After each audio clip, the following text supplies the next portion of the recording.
I was sick of being sick every day. I was sick of working to be negative dollars. I was sick of stealing from people because that's not me. And now it's finally hitting me. I think she started when she was 15. It's a demon that's just never going to let go of your foot. It will steal your soul. It will steal your soul.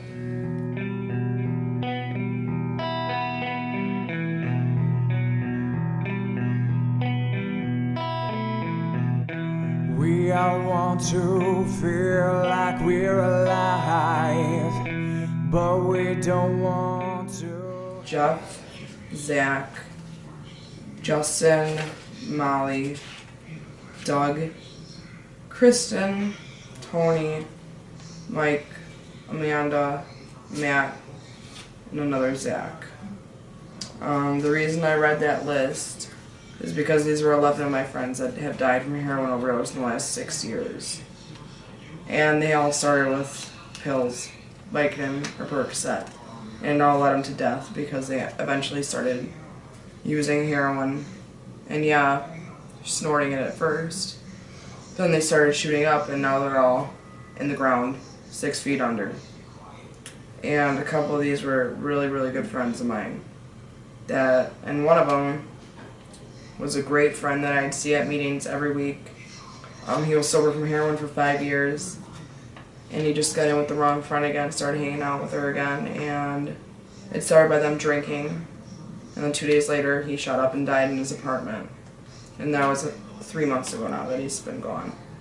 So these were 11 of my close friends, all around my age, that are now dead because of heroin. And it all started because they thought it'd be okay to take a Vicodin or a Percocet. And now they're gone forever, and there's nothing I can do to get them back. Nothing. So. I used to have a sponsor, and she was wonderful. Sponsors are a great thing to have. They are very helpful. It's a very rare thing to happen, but I had a sponsor. She was the first person I met when I entered my recovery group. She immediately just grabbed my hands and prayed with me. She was awesome and helped me every day. She drove me to all my meetings, and she was wonderful. She kept me clean, she kept me motivated, she kept me going, she kept me on track. Unfortunately though, like I said, heroin is a demon, and it is going to continue to grab at your feet whether you like it or not, and that's just how strong the addiction is. And she ended up relapsing and passing away this past May, and I want to remember her for all the good things she did, not the bad. And I want everyone to know that one of the best things you can do is have God in your life, because that's one thing that really helped her through. And it wasn't until she stopped going to church and her meetings and listening to God that she let the devil get a foothold. The best way to put it as to how many athletes on my team were doing some type of drug, if you had drug tested our 22 starting players, our offense and our defense, our second stringers would have had to start, because our starting team everyone would have failed. No one would have passed. We would have been lucky to have our second stringers playing, because most of them wouldn't have passed. And it's the kids even the kids that you don't expect, like on our team, they were just kids that were different, and that you wouldn't, like the kids that didn't party on the weekends or didn't go out with the team and stuff like that. Those kids were still in the bathroom, snorting pills and getting jacked up so that we could win. We had a doctor who used to fill out prescriptions for us, for our pain pills, that we'd tell him what our issue was, we'd tell him what school we were going to go to for college, and suddenly we had 4 or 5 script papers in our hand. My last few moments in the using world, as I would call it, were my ex still wanting to get pills, and I was fed up and dope sick, and I didn't want to do it anymore. And he wanted to get pills, and she flashed into my head, and she started speaking to me, do you want to die, do you want to die? And that was all I heard, and that was it. I don't know what switch flipped and why I finally had enough. And I mean, my mother was absolutely relentless, and I knew, she had begged me to come home, and beg me to just come to a safe place and get clean and realize how beautiful clean can be. You know, not waking up, you know, feeling like garbage and not having to scheme all day just to be sick the next day, and, you know, being able to put gas in your car and, my gosh, afford a car payment. You know, that really helped me. That stuck with me, and it still always has. Almost 6 years later, stuck with me. If you do it, you will die. If the pills were so expensive, and I was dropping more money for a one-time thing, where I would spend $200 on heroin, it would last me longer. I'd have to do less, and it would last longer. But at the same time, it was scary because every time I got it, it either looked different, it was a different color. Sometimes it messed me up more than the other time it would. And it was just scary. But like I said, when you're using, you don't care. Like when I would use, I didn't care if that night would have been my last night, because I know if it would have been, I'd have been messed up. So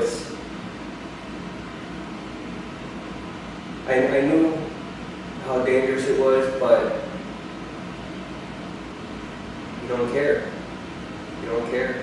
If I could go back and I could be in 7th grade again, when all my friends were trying to smoke pot and doing what they're doing, experimenting with other things, I would have gotten sports. I wouldn't have cared if somebody would have said something to me for, oh, you're not going to try this, or you're not going to try that. Because knowing what I know now, I know what it'll do to me. I know what it'll do to anybody. It all starts from, well, at least with me, with smoking pot. And being around people who are going to influence you to want to try something else. And deep down, those are the real people who do not care about you. One of the big differences today in heroin, in the big word of heroin, is in the 60s, when you said the word heroin, people just went, no, I don't want to do heroin, that's a bad drug. Today, the kids are doing heroin in a pill form before it has the name heroin. Percocets and Oxycontins are opiates. They're a synthetic heroin, so they're already addicted to heroin before they actually go to heroin. The pill becomes too expensive, they find the heroin, they do it, and they die. So that's one of the big differences today over the past stages of heroin. Is when we were younger, once again, when somebody said the word heroin, you just said, no, I'm not doing heroin. I'll smoke my pot and I'll drink. But today, they're actually doing heroin, probably not even really knowing they're doing heroin, because they're doing a Percocet or they're doing an Oxycontin, and that is actually an opiate / synthetic heroin. So I guess that's one of the biggest differences today, and how the younger age is doing it. We're back in the 60s, the people that were dying were 40 and 50 years old. Today they're dying at 15 and 16 years old because they're doing a pill that is heroin without that name.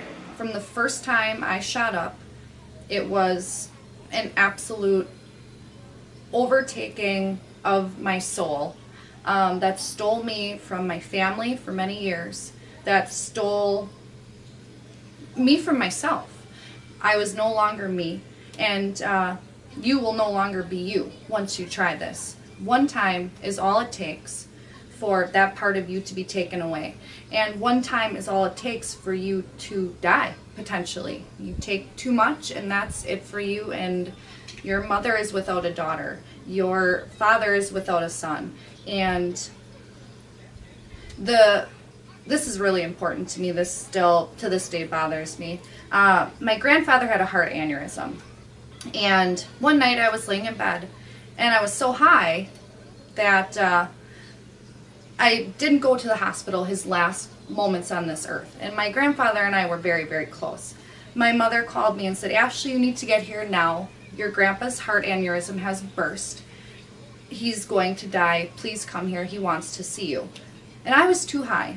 What did I do? I shot up one more time, and I laid in bed. And I never went to say goodbye to my grandfather. And that's still to this day, that's how evil this drug is, because you don't give a darn about anybody but yourself and you being high. I didn't want to go to that hospital and see my family because they would have known. I wanted to stay home and be high. It just rips you away from yourself. And so I beg you, don't ever try it. What people say is absolutely true, that it will steal your soul. It will steal your soul. When you're dealing with this heroin or any drug, it's like you have two kids and they're both standing in front of you, and you have this addict. I had Ashley addict in my head, and I had my Ashley. They were two separate people. And this Ashley addict was an awful person, and I couldn't stand her, and she was hurting my girl. That's all there was to it. I'm more than willing to take out Ashley addict. I will take you out, because you're hurting my girl. If you can just keep it separate, because Ashley couldn't see that. I knew that Ashley could hear me, but this Ashley addict was tough, hard as nails, cold, manipulative, game playing. She was nothing like what you see now. And what you see now is what I fought for. That's what I fought for. She couldn't do it on her own. She couldn't.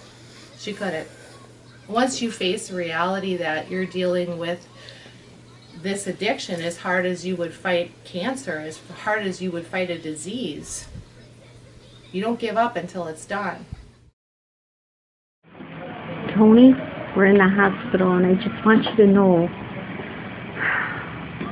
I hope you wake up and everything's okay, and we love you very much, and this is how bad this is right now, and I need you to see it.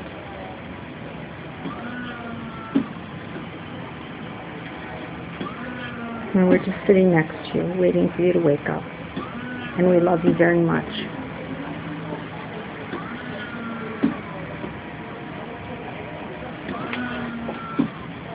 You have a breathing tube in.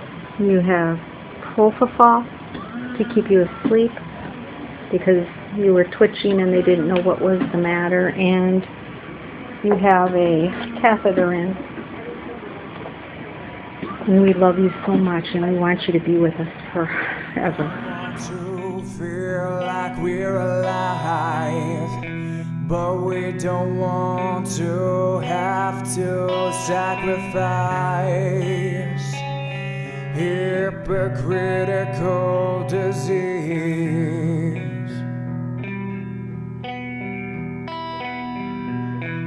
We all want something to believe, so we make up whatever sets our mind at ease.